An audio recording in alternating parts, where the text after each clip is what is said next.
So, guys, welcome to one of many interviews that I'll be doing as a kind of recap for the LGT. So, today we are joined by my good friend Jacob. How you doing, Jacob? You all right today? Yeah, good, thanks, great. Fantastic. So, the reason for these series is that I'm going to be interviewing people that went to the LGT because I am a very proud chasso that my Patreons, we went 70% win rate at LGT. A lot of us went 4-1, which is great to see. And it was quite a difficult field because we had a lot of lists that people didn't kind of predict, like the CSM, for example, Orks, and then obviously you still had your typical Eldar, which is always something to be feared. They are the kind of plague of 40k right now. They need a really big nerf bat. But I think the interesting thing for me is that we had a 70% win rate, but overall, I think Tau at the time after the LGT was at 56% win rate. So clearly, there's something in there that we were doing that maybe the average Tau player wasn't. So today, we're going to go through, some of Jacob's choices. We're going to go through the London Grand Tournament pack in terms of mission by mission, what he played, what kind of secondaries he took, and how he performed. But before we go into that, so Jacob, how long have you been playing Tau for, and why did you pick Tau? So, I started playing Tau probably in the last, I want to say the last 4 months of ninth, when Sunshine Bombers were horrible. I used to play Tau back in eighth, Yeah. but I then stopped and started playing things like Sisters and Space Marines. But they've always been my favorite army. I love them. And so just thought, why not start them again? Yeah, because I've been watching your progression with a keen eye because currently you are seventh in the world and you're third in the UK. Yeah. And just looking at some of the kind of performances recently, I mean, we all struggled at some point, kind of pushing past that kind of like 3-2 bracket. And it's really interesting to see when a Tau player pushes past the 3-2 and into the 4-1, potentially 5-0, potentially podium at events. And you've had a couple of podiums, haven't you? Yeah. I've managed like a few seconds Yeah. at a lot of the Carnage events. I just go there because that's my team. And a few different ones. Yeah. Yeah. And the good thing is like when sometimes when people look at like RTTs and GTs, they think, oh well, it's not a major, so it's easier to podium. But actually, in the UK, it's kind of rough It's a because shark it's a tank a shark lot of the tank. I time. remember turning up to one of the carnage events and be like, yeah, okay, cool, I'll just take this experimental list. Oh, look, there's at least 8 players that usually go to the majors that are sharks. So it's like an absolute shark fest. And you're there going, looks like it's not going to be a relaxing RTT for me. Yeah. So, it's no easy feat in some of the RTTs and GTs that we go to actually podium. So you've done really well on those, and it's actually a pleasure to see how far you've come. And, like I said, seventh in the world, second in the UK. I'm sure it's not going to stop there. You're quite a competitive lad, aren't you? Yeah, I do really enjoy the competitive side of 40k. It is what makes me want to play the game. Yeah. It's the community as well, and going into an event and seeing all your mates, but then also being able Yeah. to smash your mate's face or be smashed. Yeah. So yeah, it's really good fun. So anybody who's got those kind of like feelings that it's full of win at all cosplayers, you've heard it all before from multiple channels. It really isn't, No, because definitely not. we want this scene to grow and grow and grow, and we enjoy going to events, and the more the merrier. And the only way we can do that is by giving a positive example of how to play the game, and how you conduct yourself on the tabletop is equally as important as winning or losing. It's all about the experience for me, and I know that you echo those same sentiments. Yeah, So, 100%. what would you say has been your biggest challenge when, I suppose, either getting back into Tau or learning how to Tau? I think that works. How to play Tau.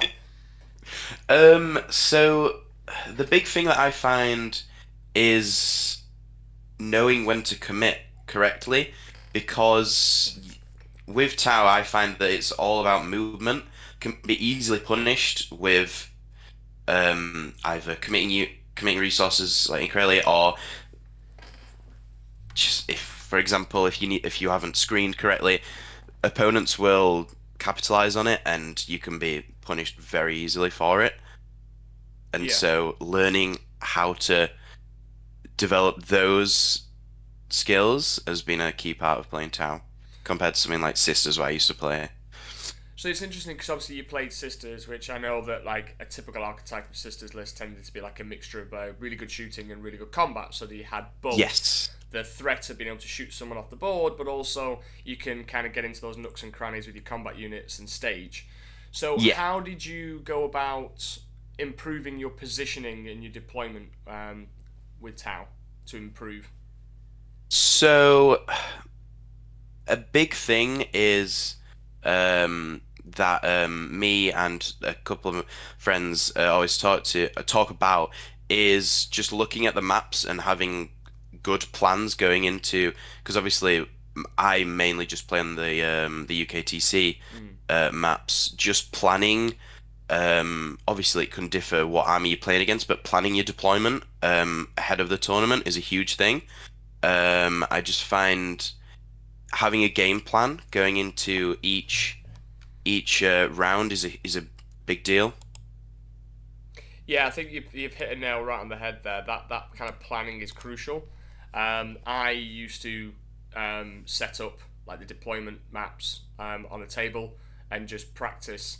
And also, I think that helped me on two levels. One, the preparation is key, and two, to speed up my deployment and my decision Yes. making Yeah. because you can sometimes spend too long. I know I've been guilty of taking too much time in the past because I've wanted to get everything right and very precise. So practicing is definitely something that I would advise any newer players to focus on before trying to go into a GT or an RTT. Just perfect your craft.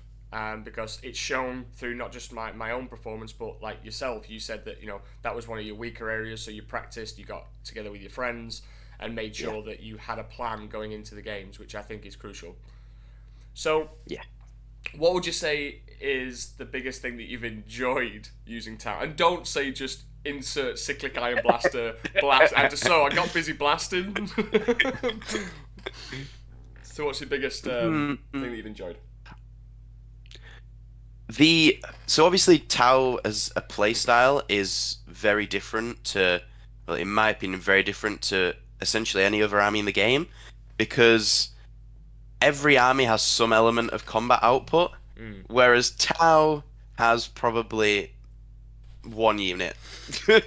And so the allocation of firepower, you have to be perfect with it. And I just find that I love the playstyle of the I just think it's amazing. The movement. I mean, who doesn't like shooting people in the face? I know you said not so. um, but Index cyclic iron blaster. It's amazing. yeah. But yeah. But I also just everything about the army I love, like the lore behind it. The models are amazing. I used to own every single army in the game, and now I just have Tau and like two other armies, and I just will not play anything else It's like because at one it's point you were like a kid at a sweet shop. You're like, I'll have a bit of that, I'll have a bit of that, I'll have a bit of that, I'll have a bit of that. Then exactly. literally like 84 years later, you're like, oh, I've been And now converted into the greater good. exactly Just now I'm a tell man of everyone. taste, you know. A man of taste. Yeah, well, like similar story to like me. I played fantasy mainly, Lizardman player, filthy Lizardman, dinosaurs riding dinosaurs, and everyone loves it. And then I walked into a Games Workshop on the wrong gaming night, and someone was like, "Oh, do you not want to play 40k?" I was like, "No, it looks like there's too much combat going on. I've got dinosaurs for that." And then they were like, "Well, Tau don't do combat." I was like, "What the hell's a Tau?"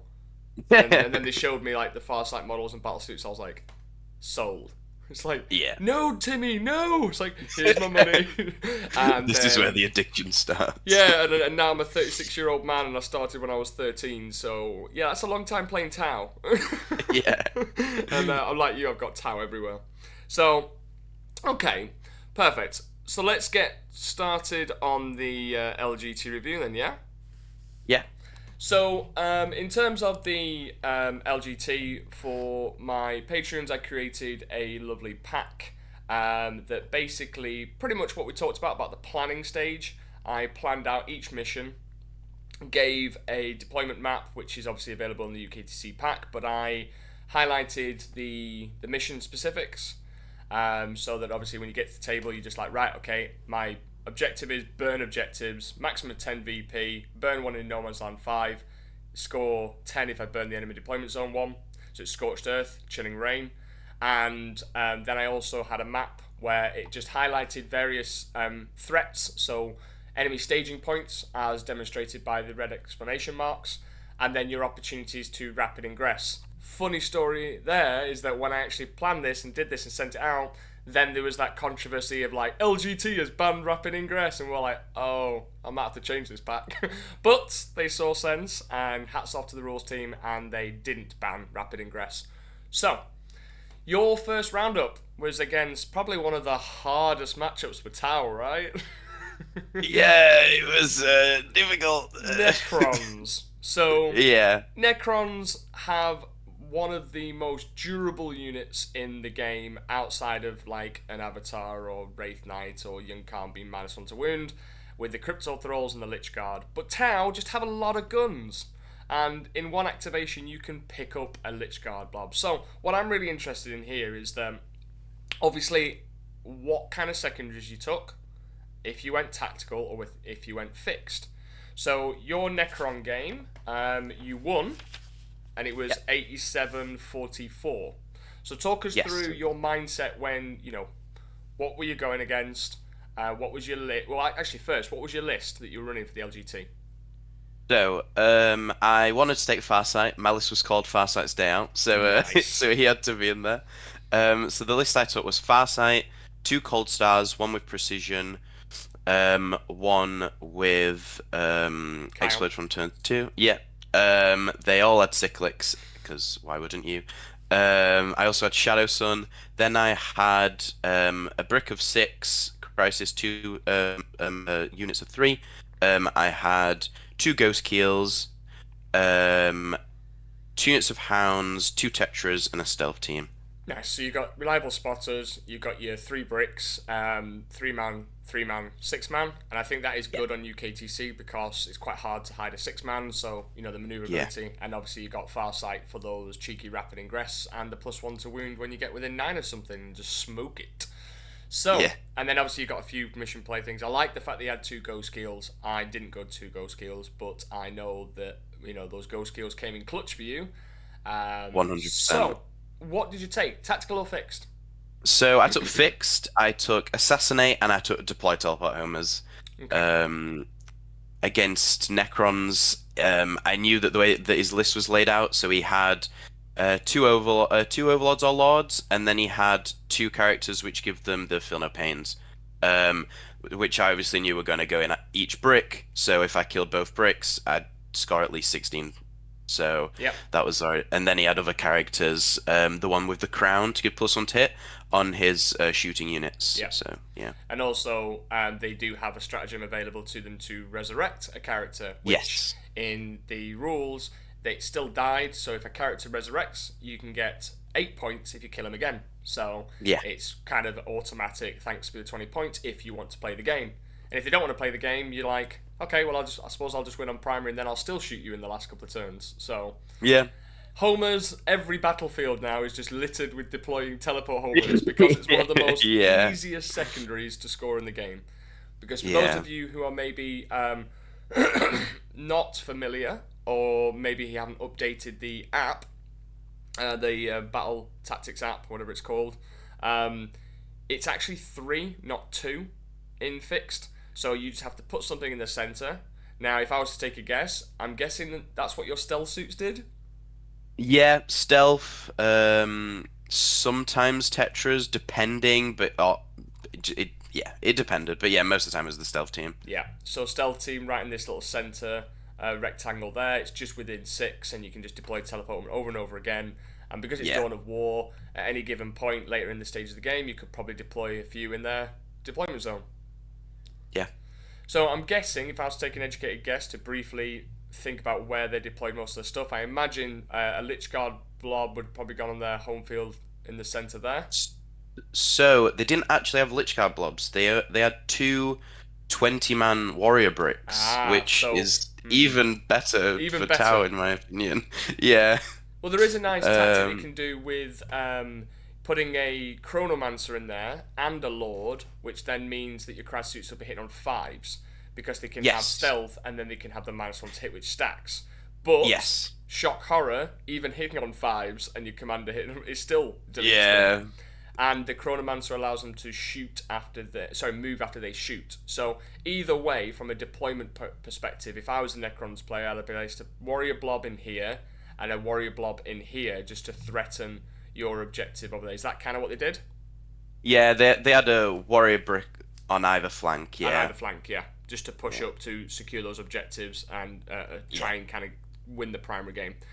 But then I imagine you just said insert crisis suits when they revealed themselves and deleted them.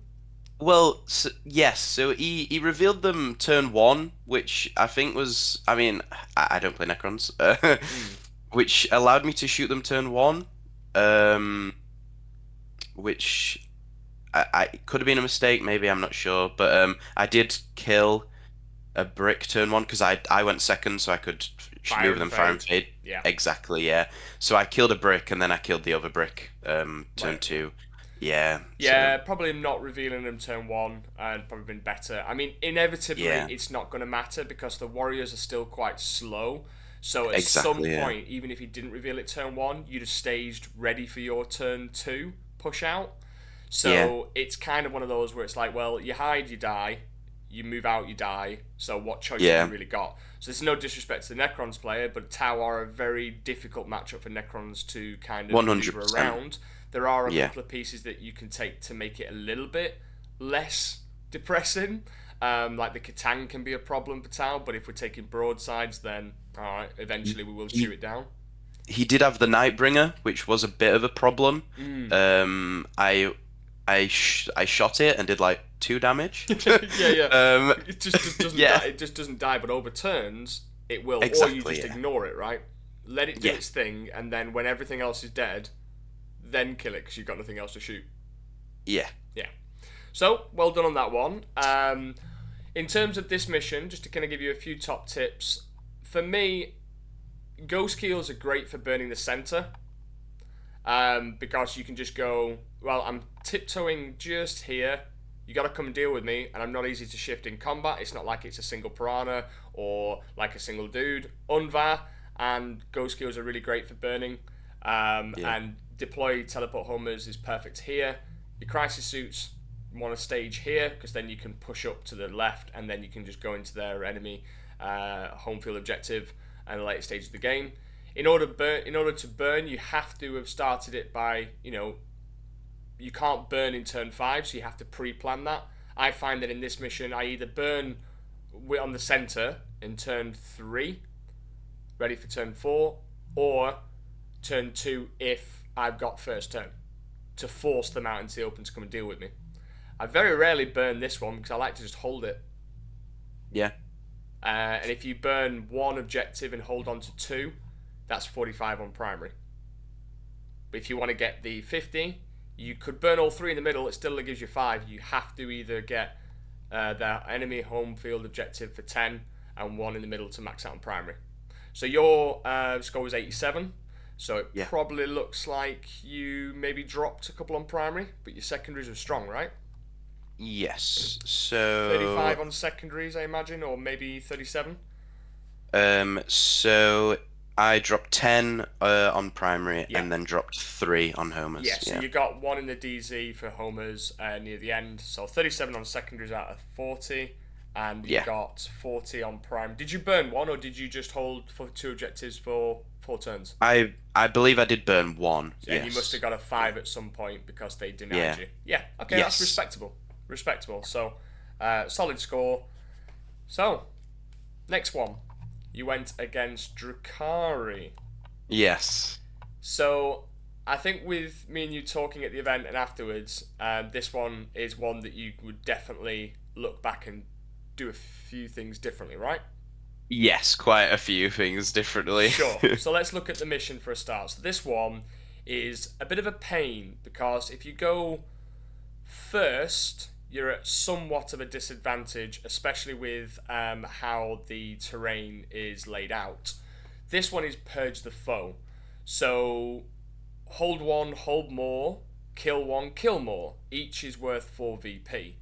So, Yeah. most players will deploy in such a way where they don't give you anything to shoot. So, if you go first, you're not getting kill one, and you're only going to get hold one. And also, if you reveal too much or anything and they manage to kill one, they'll get kill one and kill more. So that's 8 points on turn one, because you can't get any for holding on turn one, but you can get them for kills. So it's really tricky with going first because you can't overextend, but you still have to put a little bit of pressure on. So I'm really interested to see how you use those ghost kills. So tell me about the Yes. Drukhari matchup then. So first? I went first. Right. I took deploy, teleport, homers, and cleanse. So I went first, and I did make a mistake right off the bat. So I thought that he only had 2 units of mandrakes. He actually had 3. One was hidden right against the wall. I moved a squad of crew hounds up to deploy. And then, yeah, the mandrakes came and obviously killed them because crew hounds are nothing. Yep. So he's scored 8 on Purge the Foe turn 1, which is already Big just deficit. cute. Yeah, yeah, really big deal. I, yeah, that hurt a lot. He took tactical because I mean he can afford to. Um, but yeah, he had a lot of Heart Lancers, which is kind of how Drukhari have to play now. And I sent both Ghost Keels down. I believe I sent them both down the top flank onto the objective, to kind of keep that safe. I'm fairly certain. Yeah. Um, to be honest, after the game, I did make a few mistakes, 100%. Drukhari was one of the armies that I did not have in my mind as playing against that weekend. A fun, I probably shouldn't have taken cleanse. At the end of the game, I figured out about what vehicles I killed, because obviously Yeah. uh, Tau don't struggle to kill things. And I would have scored 16 on Bring It Down. Obviously, with the score was 98 to him, 69 to me. Wouldn't have won me the game. But obviously, would have changed the points slightly because I scored 10 on cleanse, so I would have scored an extra 6 points. The misplay on the first turn cost me 8. Yeah. So that's what, 14 points would have been different by. But yeah. So I think the thing is, obviously, I know straight away what kind of pressure you're under because the Drukhari is not like you said, one that you predict because they're actually doing well. I know we're now near the end of October, and Drukhari they're at the bottom of the Yes. meta pile. But Yeah. what they do have is speed, and they have many activations, so loads of MSU, and obviously with the way that Tau lists are currently, or was at the time being designed, it had like damage, damage, damage, tetra, Yeah. tetra, tetra, stealth. Yeah. So you're Yeah. running low on kind of spotting units, so they could just threat Yes. overload you. Now, this particular mission, when I designed this pack, the one top tip was take it steady. This mission rewards patience. Whoever goes for the push gives kill more. Secondaries to consider is cleanse and deploy teleporters. Now put ghost kill lists only, or ones that have like loads of breach efficient stuff. So the way that I would have kind of gone about it, if you were going against Drukhari, obviously you've established already that if you took Bring It Down and homers, you would have scored a few more, like 6 points more. Yeah. But you placed your hounds in the center.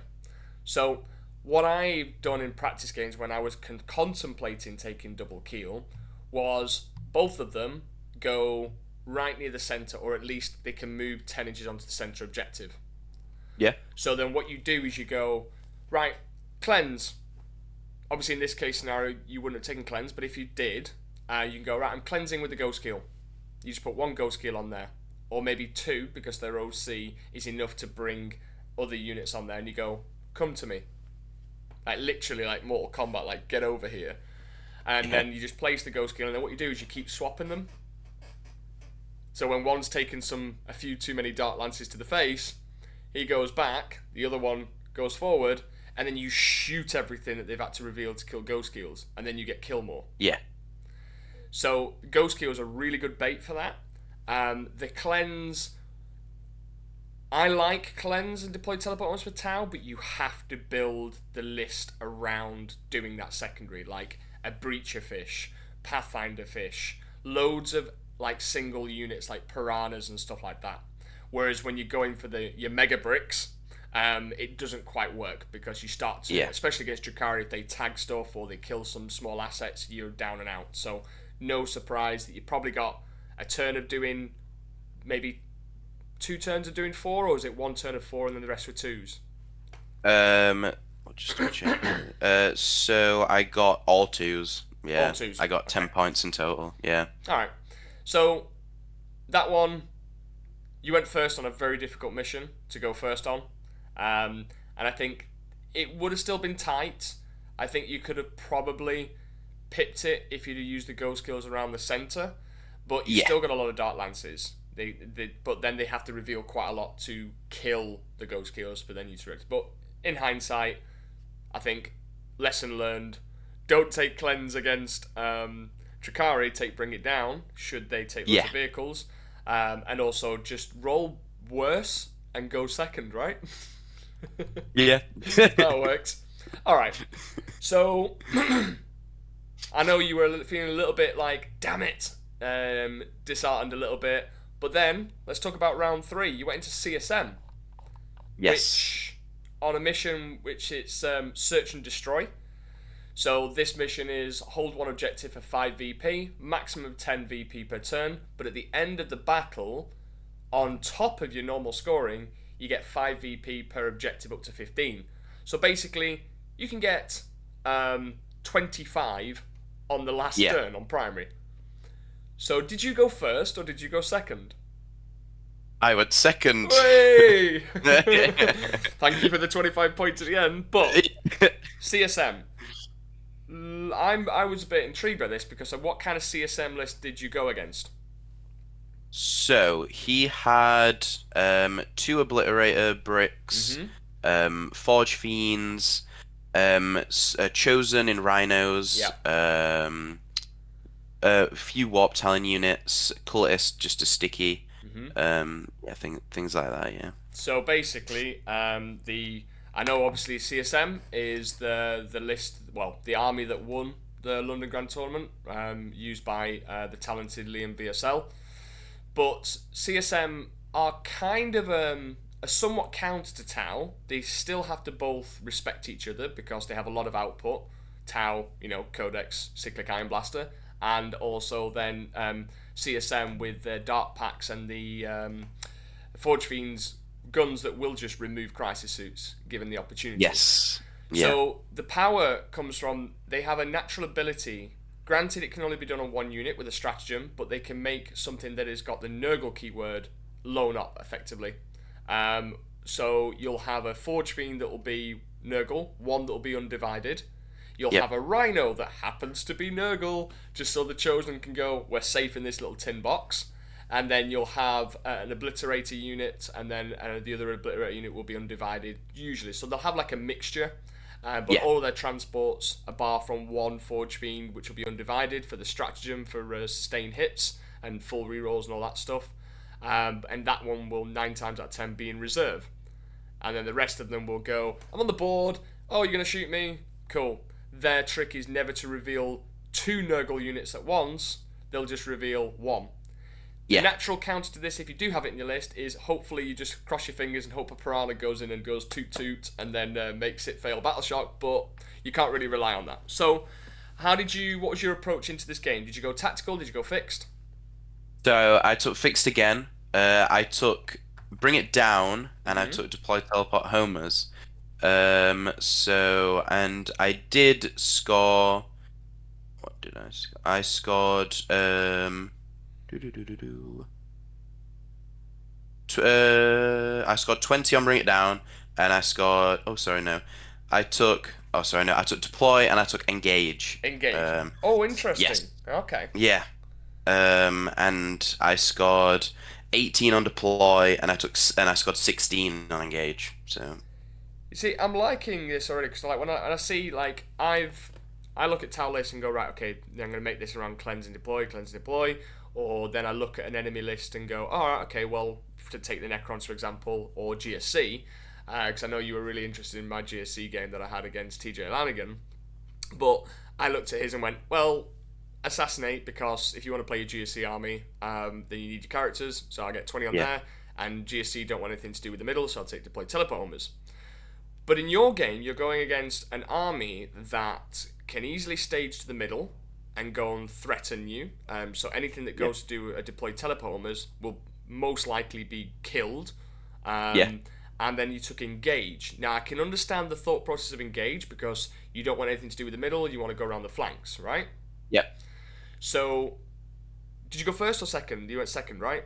I went second. Yeah. Okay, cool. So just kind of, what was your kind of thought process going into that game, and what did you establish was your win condition? So I kind of so I did play this opponent the day before, in the doubles, Okay. and so um, we did already play, and it was.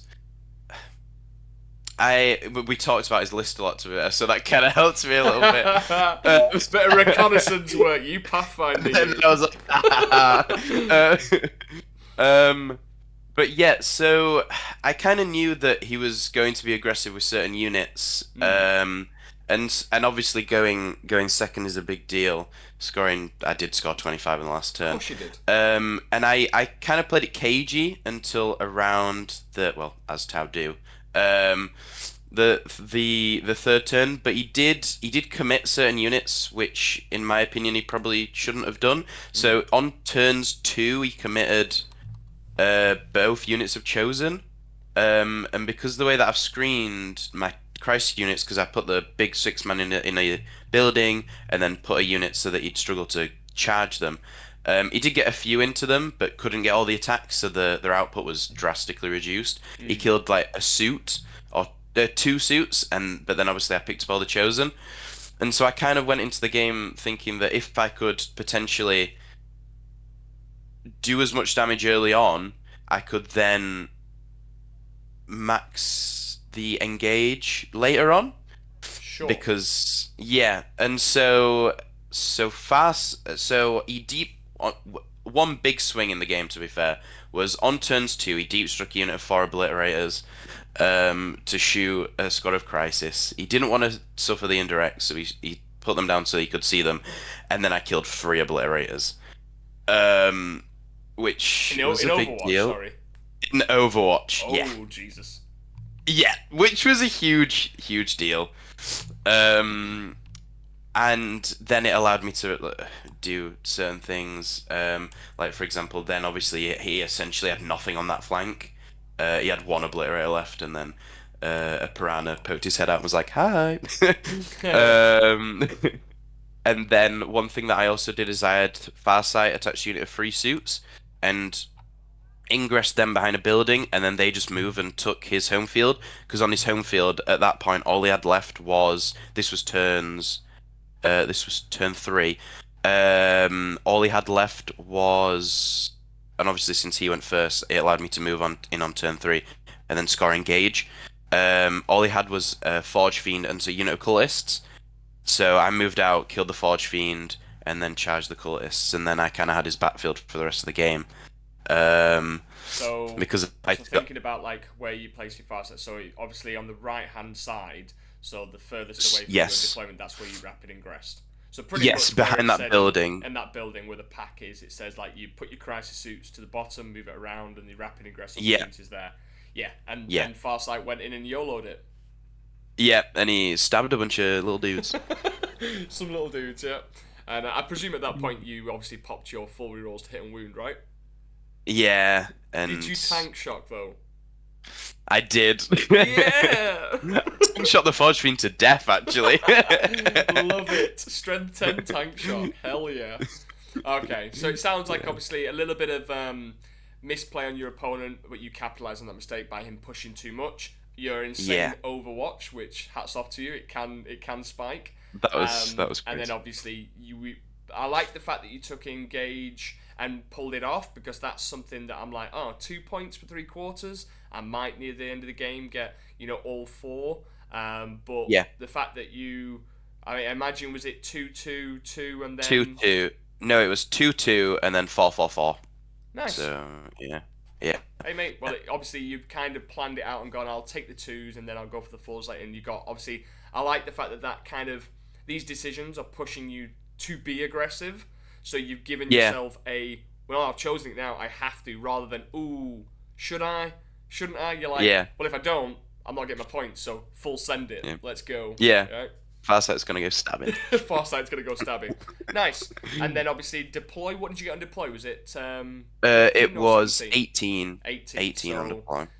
two in the middle and then the three, 4, 8, 12. Yeah, so it'd have been two threes and three fours, right? Yes. Nice, nice, well played. And it was 89-67 to you. Yeah. And your primaries, was it like 5, 10, 10, So 25?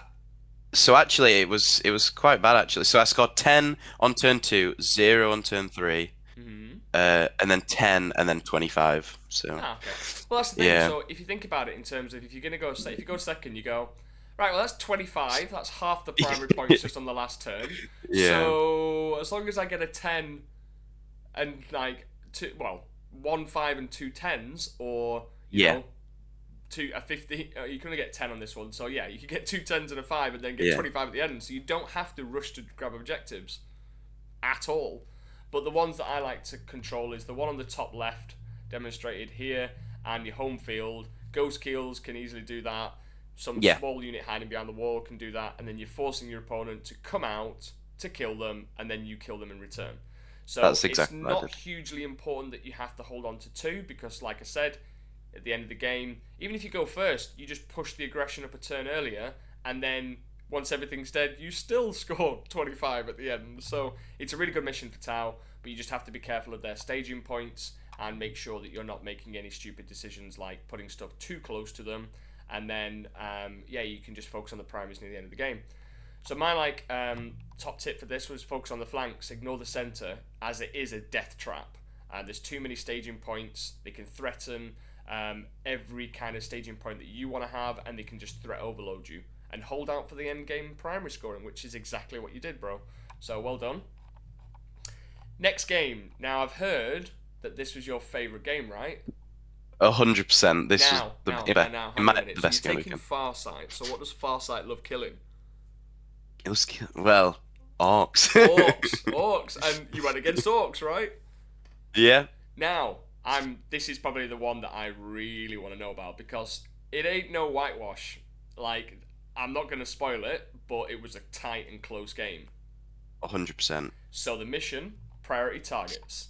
So hold one objective for 5, up to a maximum of 10, maximum of 15 at the end of the battle. So the same one as the previous mission. But the deployment is completely different. And if you have a look on here, it's whatever they call it. I think it's like sweeping engagement. Yeah, and it's got quite a few firing angles on this one.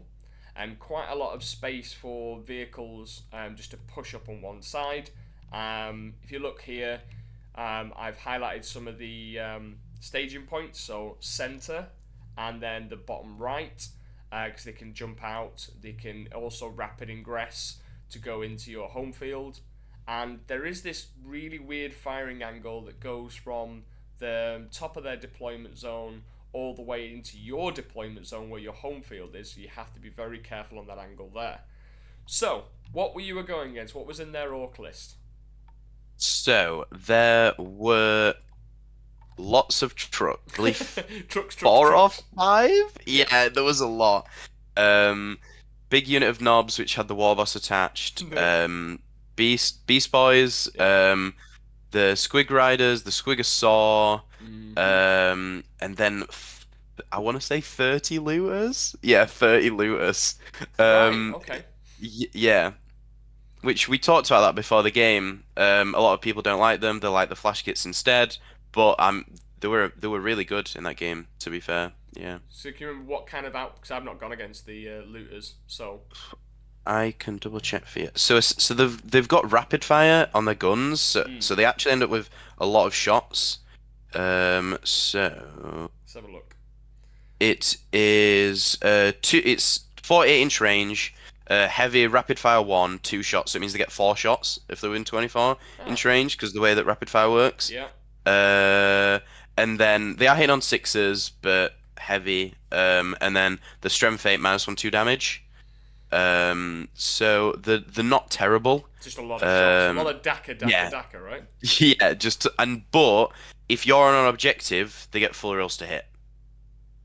Okay. So yeah, that helps a lot with the output. So, yeah. Yeah, that's how. Yeah, it's like reroll. That's our loot. Each time a model makes a ranged attack, reroll a hit roll of 1, and if it's on an objective Yep. marker, reroll the hit roll instead. Roll everything. Nice. Yeah. Nice. So, thoughts going into this game then? Did you take tactical or did you take fixed? So I took fixed again. And well, we both took the same thing. We both took deploy and bring it down because I obviously have tons of suits that every time they shoot kill themselves, Yeah. and obviously he wants to kill my suits. How he wins the game. And he had tons of trucks that I could easily kill. And so yeah, So if I was to take a guess, I think the MVP in this, apart from, a unit cyclic iron blaster, would be a ghost kills. Would I be correct? yeah, 100%. They were amazing. At just holding objectives, popping transports, um, just also screening and like blocking because obviously like the bikes and the squidcogs have to go around the ruins Yeah. and so a ghost kill base fits perfectly in that gap so that the bikes just can't fit through, and obviously war bikes don't have enough output to kill a ghost kill Yeah. because it can just blank the damage and it's too tough to upsave. So my ghost kills just kind of sat there like this. Ghost kills went. Ghost kills couldn't ghost Gandalf and just been like, you shall Yeah, not pass. yeah, Shall not pass. And just basically just going no. yeah. Also, the Crute Hounds Yeah. were amazing. Just to to screen zones out, because obviously on the turn when he pops the wire, the advance and charge is huge. Also, there's a stratagem where you can auto advance sit. Yes. So in some cases, you don't want to pop the transport because if they're in a transport, they can't use it. So you don't want to pop the transport, or if you do, you want to make sure you kill everything. So I did go for quite a big. I think it was quite a big turn 2 actually, where I made sure that there were screens so that he couldn't come and get them with his Squig Riders and Squigosaur. And I essentially, because the knobs, in my opinion, were Yeah. the scary unit, and so I deep struck a unit of Crisis. I popped the transport with, popped it with a Piranha or what I popped it with, but I popped it, and then the suits shot, killed all the knobs, then Fire and Fader back, which was a big deal because he kept all of his trucks in the middle so that he has units just to deploy for free, and also it's a good staging area in the middle Good to staging be able area, to. and also if you pop the vehicle as the dudes come out, it gets in primary. Exactly, yeah. Yeah. So, but yeah, killing those knobs turn 2 was a huge deal. Yeah. Um, So I love the fact that like the Tau versus Farsight versus Orks stories that you hear, where they're just like sniping out the leaders or sniping out the vehicles, demeching them, and then running circles around them.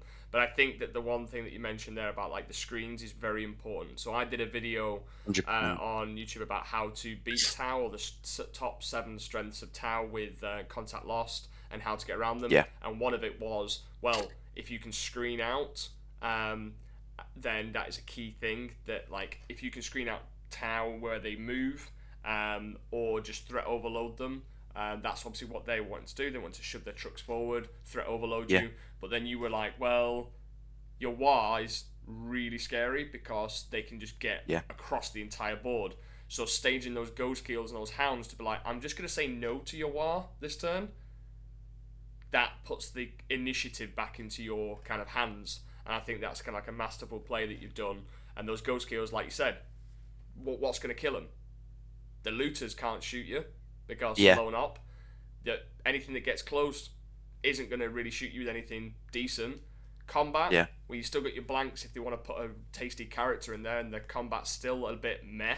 The knobs, like you mentioned, are the only ones that can really realistically do decent damage. That's when obviously you decided I want to go for and kill them. So Yeah. I think your target priority was spot on, and your screening was spot on, which put you in that game. Now, what was the score? It was it was 80 to 77. It was an insanely close game. And Um I think that is a perfect, it's a respectable score. Tau versus Orks. I think if you're looking at it from a WTC perspective, I think it is in that 10-10 draw, 11-9. I mean, that would have been a 10-10 draw yeah. in WTC, but it's because they can hold primary very well. They can pressure your primary very well. Yeah. They can score very well in secondaries because against Tau you just bring it down in homers, right? Yeah. So it's going to be a high scoring game. And I think the only thing that you did to keep yourself in that game was your screening and, like I said, your target priority. Otherwise, Yeah. that's a very difficult matchup because if you Mm. hadn't have had those screens, you'd have been getting fives or possibly Yeah. zeros on primary.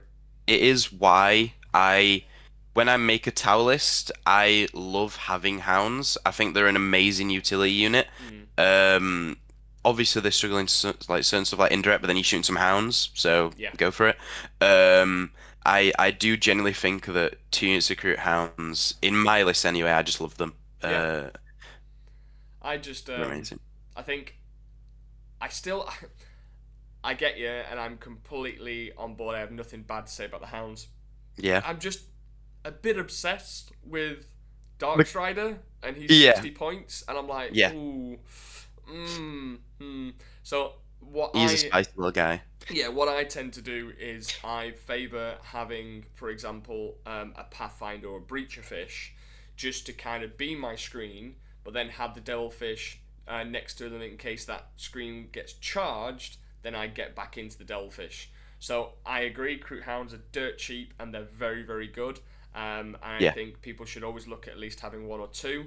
And the high level plays, if you don't take them, you definitely need some screens in there. You can't afford to not have screens, because if you didn't have screens, like my list, for example, if I'd have gone against Orks, I'd have kind of struggled at LGT because I didn't have any screens. I was just going full on ham, one go skill, and then the rest was just aggression.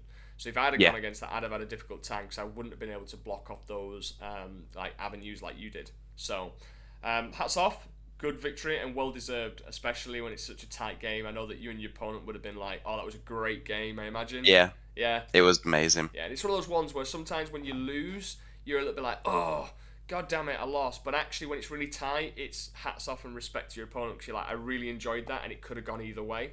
So, was there any kind of key moments where you were a bit like, "Ooh, this could be game done, set and match"? Yeah, there was a point at the end of the game actually, which could have swung it to a draw, was where if he so I overwatched and so he was moving a warbiker, and if I didn't kill this warbiker in Overwatch, it would have been 80-80.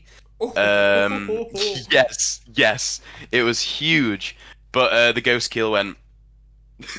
Oh, mate, you didn't even do it with Crisis. Your ghost kill was just like, nah. My ghost kill was just a big Chad. So yeah. Your ghost kill But was probably both the Cyclics, right? And the Fusion Blaster? yes, yeah. Okay, so you didn't even go Chad and take the Fusion. You just went Cyclic and just destroyed it. Nice. Oh no, sorry. One did have one had the fusion, one had the cyclic. Okay. Yeah. Was it But, the Fusion one that overwatched him? No, it was the cyclic one. They could have both that'd have been mega overwatched. Chad. They could have both overwatched, but I'd rather have 6 shots. Yeah. Fair enough. So, last game. Raven Guard. So, Yeah. take and hold, killing rain, 5 VP per objective, no end game scoring, 15 max at the end of the command phase. So, Yeah.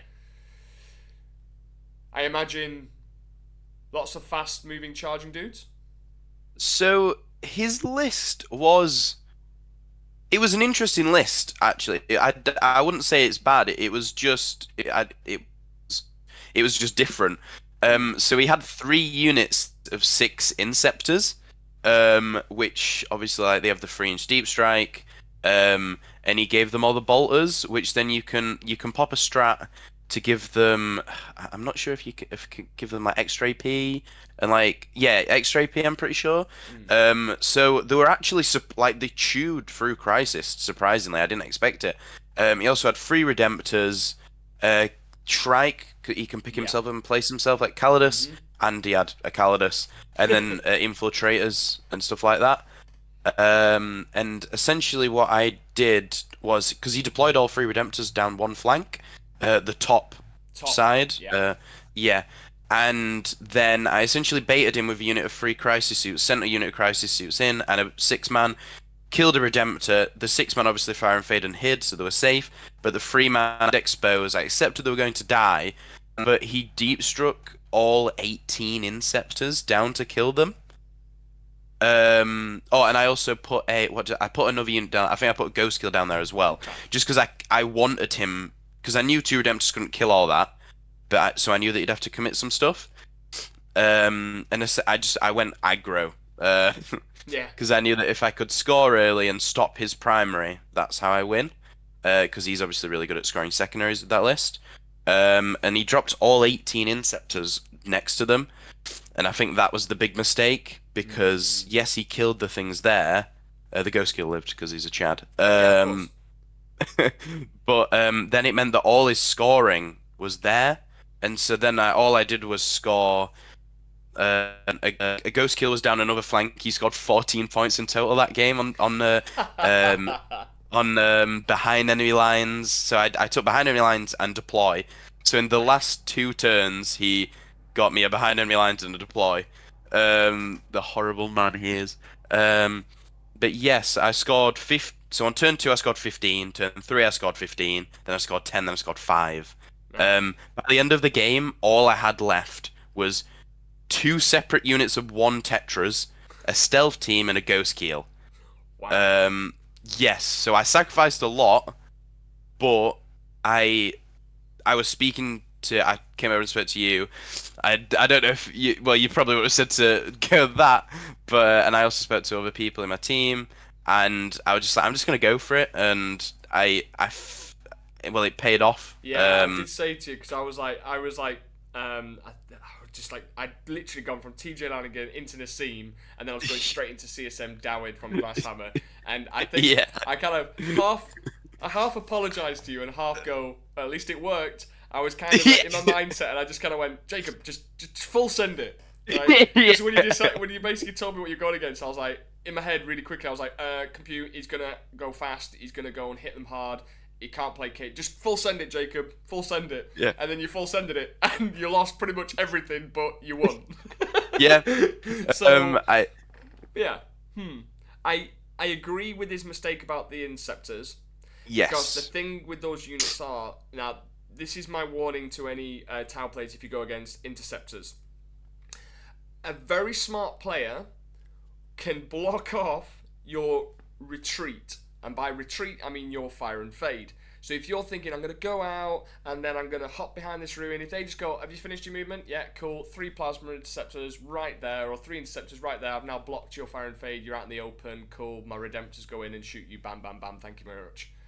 Yeah. So you've got to be very careful of stuff like this. Things like effective screening, making sure units are Yes. 7 inches away from each other because then they can't plonk the within 3 because 7 inches the base is too big, Yeah. or have Dark Strider. Yeah, true. Um, So the way that I ensured that I could fire and fade the big six man is I left a unit of Tetras, so I poked them out slightly so that I could just get an angle to get the rerolls, but at the same time ensured that I could fire and fade back into that building with the big six man so that he couldn't obviously ingress yeah, it's the like Inceptors. it's like we learn that stuff in a particular program that we have, right? Yeah. Yeah, yeah. Oh. No, but man, honestly, I'm really proud that obviously you can spot these things because I think what's really, I suppose, disheartening is when somebody plays a very clever trick against you that you don't see coming, and you're like, oh, I've planned everything out 2 turns ahead, I've planned my win condition, and that one move is literally just taking it away from me, and now I can't come back from it. And I think that's one of the biggest things that I try to kind of teach is that think about the tactics that somebody else can do to disrupt your gameplay, and the more you can mitigate these tricks being pulled, the easier it is to actually play out your game plan, because Yeah. a good player pushed up against the wall will find these little nooks and crannies they can get into and give back the initiative, take back the initiative, and then you're like, oh, I didn't think of that, or oh my god, that's actually flipped the game. So the fact that you set up your tetras to stop them from stopping you from firing and fading, Yeah. basically gave you that control. And then, Yeah. he shouldn't have submitted that many interceptors against the crisis suits, but Yeah. he probably just was like, sod it, it's round 5, full send it like you, but you were like, thanks. Yeah. Yeah. I do agree with what you just said. I feel like a big part of well, not only just playing Tau, but in general, is knowing your opponent's army. And knowing all the tricks that they can do, certain little horrible things. Just does take it just a step up to be able to play against and know not to fall into the traps that Yeah. certain armies And can do. I find that the good thing is that because of our community has kind of grown and grown and grown, and the 40k competitive scene is kind of drastically changed over the last, for the good, over the last couple of years, is that I find that the first round you get to kind of do a bit of snooping, have a look and talk to mates and say, what does this army do, etc, etc. But when you're in the actual event, you have next to zero time between going for a toilet break, drink break, food break, next game. There's no time to kind of really plan. No. And I find that what I really like to do is when I get to the tabletop, just to say, hey man, have you played against my army before? These are the things that you need to watch out for. I've got this stratagem, this play, this does that, and be really open and clear. And I Yeah. find that 100%. they will just reciprocate. They'll be like, yeah, Yeah. okay, so there's this stratagem here that you need to watch out for. And then throughout the game, because they've told you this, sometimes I'll write it down depending on how tired I am. And I'll write it down so I remember, just so I'm not constantly asking my opponent, what does this do? What does that do? What does that do? Yeah, You've asked yeah. me 10 times, bro. Come on, I'm like, I'm sorry, I'm tired. So I'll either write it down or just say, can you remind me again what that unit does? And that's fine because you play a really clean game then and you're both on the same level. Have you found that throughout the tournament that's kind of what you experienced too? Yeah, 100%. I'm the same. As soon as I get to my table, I always say, because I know some people don't, I'll go through my list. This is what it does. These are some stratagems that what I will be using constantly. I do have these, but they're a bit meh. Um, I just feel like it's a big thing in terms of like player etiquette is going through. Obviously, if you don't have to, but like just just having that with your opponent because it allows you to have a nicer game, right? Yeah, And at the end of the day, it's always better if you have that, right? Because yeah, we're playing toy soldiers at the end of the day. true. Yeah, just clear communication, and I think it keeps that kind of. At the end of the day, you're spending 3 hours with this person, and Exactly. we've all had those experiences where the game's kind of gone a bit tits up. Maybe you've been tilted, maybe they've been tilted, maybe you're being an arsehole, maybe they're being an arsehole. You don't know, but just clear communication, and you're both there to have a great event, have some fun, and I find that when you set that precedence yourself, human behavior is to mirror another person if they feel comfortable around 100%, you. yeah. So if you've created that comfortable setting, I'm not saying you just go drop a beer and let's get pissed, but you can do. That's one tactic. But 9 times out of 10, if you're friendly, polite, clear, and consistent with your communication, they will kind of return the favor. So Yeah. I like that, and I think this is a solid staple event for demonstrating top sportsmanship and fair play, 100%. And I think every single one of us at the Puretide program, we play with that intent and we play with that kind of clear communication. So overall, buddy, how did you feel after the LGT, this performance? How did it make you feel? So this was my first LGT, playing 40k.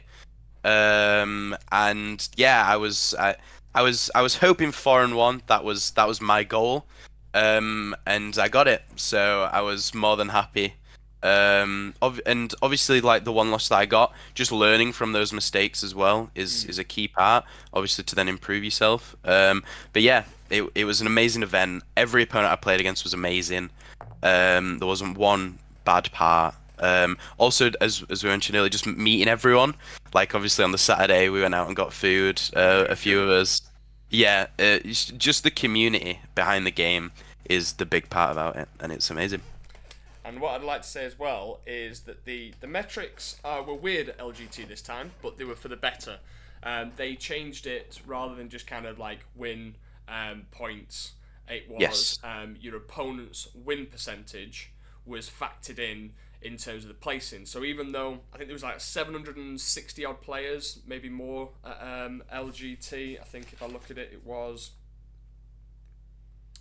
Well, it's the second biggest event in the world, um, Yeah. biggest in Europe, and the players was around about. Let me just double check on the BCB player. Come on, load up. Past events, LGT roster. This is when we're waiting 20 years for it to load up.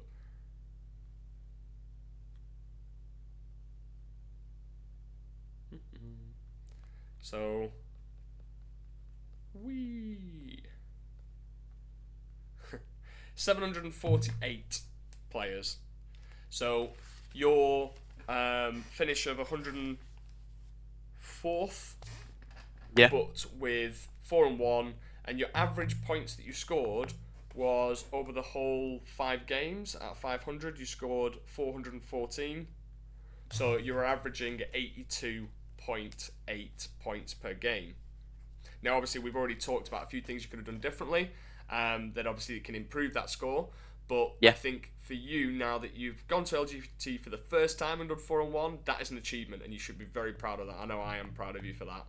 So what you need to work on now is just increasing those points, Yeah. because then that will create consistency. And I've focused that as my main priority when I was trying to go kind of 4-1. I was always at 3-2, and I looked at the behaviour that was needed to actually push me into the 4-1s, the 5-0s, the podiums, and I was noticing the players that were giving me an absolute riding, all the Team England players and stuff like that were just beating me left, right, and centre.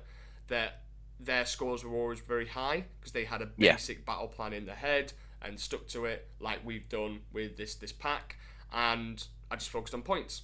So focus on your behaviour, and the outcome will look after itself. So I think for you, you're in a really good position, mate. And obviously, we need to keep that going. Yeah. Next year, 5-0, right? Hopefully. Hopefully. We pray. So, guys, this is basically been on the LGT review. And one thing I didn't really kind of mention at the beginning was that one thing I'm really proud of is seeing the Puretide program kind of grow as a community. And obviously, I am doing this as a business, but I also have a free community aspect to it as well. So I am, blessed by my Patreons to obviously make this dream come to life. And if you are interested, there will be a link below. There will be a small discount for your first sign up. But for me, I just really want people to get involved in what I'm trying to do. It's the kind of coaching aspect to help you learn how to play your army and be the best general. But it's not just take this list, win at all costs. It's what do you own, what do you like? Let me show you tactics and ways of using the army that will transform your experience on the tabletop. Because Tau is a very enjoyable army, but very unforgiving, and can be often very infuriating when you're like, I just seem to lose. My stuff just goes away. I'm not playing the game. They've just rolled me, and I'm like, I don't know what to do. And it's all about what Jacob said at the beginning, is like positioning, deployment, and understanding that you can put the pressure on your opponent. So if you are interested, click on the link, join the Discord. Jacob, what's your, like, if you were to tell from your experience, when joining, what did you learn from the program, or kind of what you enjoyed about the program since you started to now, and how's it helped you? So the biggest thing which Kyle has been, in my opinion, helped me was just being so what you just talked about really was losing assets is a really easy thing with Tau because we're far from tanky. Not anymore. We were in ninth, but being able to commit I don't know. What's the word? Um, just to correctly use units in correct situations. So, for example, knowing that this these three crisis suits can do that without being punished. I don't know what you'd call it really. Just also deployment is a huge thing. Like what we mentioned earlier about planning out all your games. Like the pack that you provided was really helpful because it allowed people to look at, well, this is what you could take, these are potential staging areas, and just that is a huge deal because it allows you to plan out your games beforehand, and doing so elevates your game so much, in my opinion. But yeah, Yeah, I think I the was thing that you mentioned there about it's like the resource management, it's the yeah, trading that's pieces. there we go. Yeah, it's basically that. Words. Words, insert words, things, actions, done, cool. Yeah, it's that kind of resource management. So it's something that you've obviously not just taken on board, but you've put it into practice in your games. It's that, okay, well, if I use this piece, what's it gaining? What's it providing my score? Am I trading this just because I want to do damage, or am I trading this to, delete something that's going to pressure me next turn that I need removing Yeah, now? Or am I putting this piece on an objective knowing that I'm not going to hold the primary, but it's going to lure somebody out to have to deal with me, so then my crisis can come and deal with it? So it's that kind of, I'm trading this piece for this reason, then this yeah, piece is going to retaliate because this piece has provided an opening. So it's using it in a kind of pre-planned way of going, this is what its job, go and do that yeah. job. This is this job, I go and do that. I definitely agree because Tau has no shortage of damage output, and No. it's very very easily to fall into the trap of, oh well, I can kill it, so let's just kill it. Whereas, what does killing that unit actually gain you if you're going to lose that unit, or maybe not lose it, but take certain casualties? And I feel like being able to realize that is how you elevate your play in general, but especially with Tau. No, that's good, man, and it's really a pleasure to have you on board. And obviously, I do appreciate your feedback and kind words. And I think one thing I really like doing on the Discord, one of my highlights is when I get to speak to you all live, because that's something that I'm doing differently. I know that there's lots of content out there that people can obviously watch at their own leisure. You've got plenty of content creators on YouTube, and plenty of kind of paywalls, or really good content from other providers. I'm not saying that it's not. I'm just saying that I really like to get involved with my audience face to face and live. And I know it's difficult because there's a lot of people from different areas around the world, but I kind of really enjoy that live kind of interactions and hearing back from the community, and then saying, okay, what are the things that you're struggling with? What matchups are you having that you're kind of struggling to overcome? And finding out all about the nitty gritty detail and being able to give those answers live. But I do record all my sessions as well, so just in case people can't attend live, they can always watch it on a pre recorded session, and obviously anywhere, anytime. So, I mean, how is that kind of been working for you? Do you like that aspect of the program Yeah, itself? the calls definitely create more of a sense of community because it is nice to watch, obviously, pre-recorded Hmm. things that you can pay for. But for example, let's say certain questions that you might have not even known that you wanted to ask, certain other people might ask, Hmm. and then it's like, oh, that wasn't even going through my head, but now is I know what to do. And just certain things you might be struggling with that you even had no idea how to potentially solve it, like other people can help you with that, as well as obviously Kyle helping. Yeah, and I Yeah. think the one thing I've been really enjoying as well is I suppose it started off as like a brief idea, but now it's become more of a staple. I'm going to be doing more of them. Is the live demonstrations. So when I come up with these Yes. crazy, wacky list combos, it's like, Kyle, you had a list with 6 broadsides in 2 hours ago, and now you've gone no broadsides. What the hell's going on? And I'll be like, oh well, I've just figured out this particular combo. What I'm going to do is I'm going to do a live demonstration on Friday to demonstrate what it is, why it exists, and how to use it. So I think the demonstration side is very, very key to, I suppose, the whole learning curve, and learning not just, oh, I've seen this little combo, but how the hell are they pulling it off? It's, well, I've created it, now let me show and tell. So anyway, I think it's enough plugging. But I would love it if you guys can join. The link will be in the description below. But Jacob, I want to say thank you very much for joining us. It's been a pleasure. And obviously, when's your next event? What have you got coming up? So I'm going to Mikey's event this weekend, Saturday and Sunday. It's a big event. There's a lot of people attending. Yeah. I've changed up my list actually. I was liking the LGT list, but I took Darkstrider in a Way! Devilfish, the big Chad. Nice. So yeah, we'll see how it goes. I'm hoping for foreign one. That's Yeah. that's always what I aim for. So yeah. Right, well, I'm at the Battle of Britain this weekend, so it's a teams event with Team England. I've also taken Darkstrider, the Chad with the Pathfinder. It's strange this that we're both taking the same combo.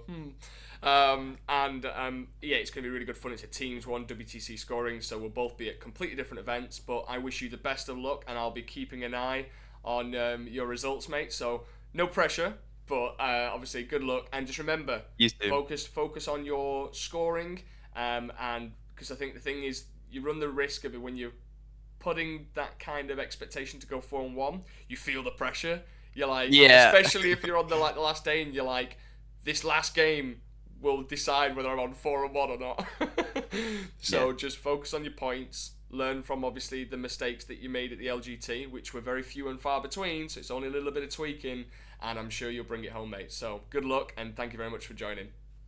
Thanks.